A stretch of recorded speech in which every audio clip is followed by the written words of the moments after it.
आई त्या सरोवराच्या काठी बसे, काळ ओळखा.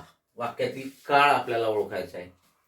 भूतकाळ, रीती भूतकाळ, वर्तमान काळ, भविष्यकाळ. लक्ष द्या, आई त्या सरोवराच्या काठी बसे याचा अर्थ आता बसत नाही.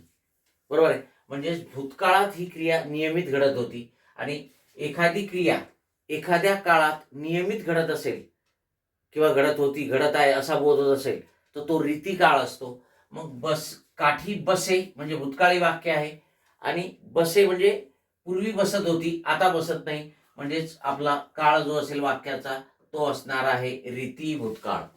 ठीक आहे. आई त्या सरोवराच्या काठी बसे, रीती भूतकाळ. आई त्या सरोवराच्या काठी बसत असते. बरोबर आहे. हा काय होणार? रीती वर्तमान काळ.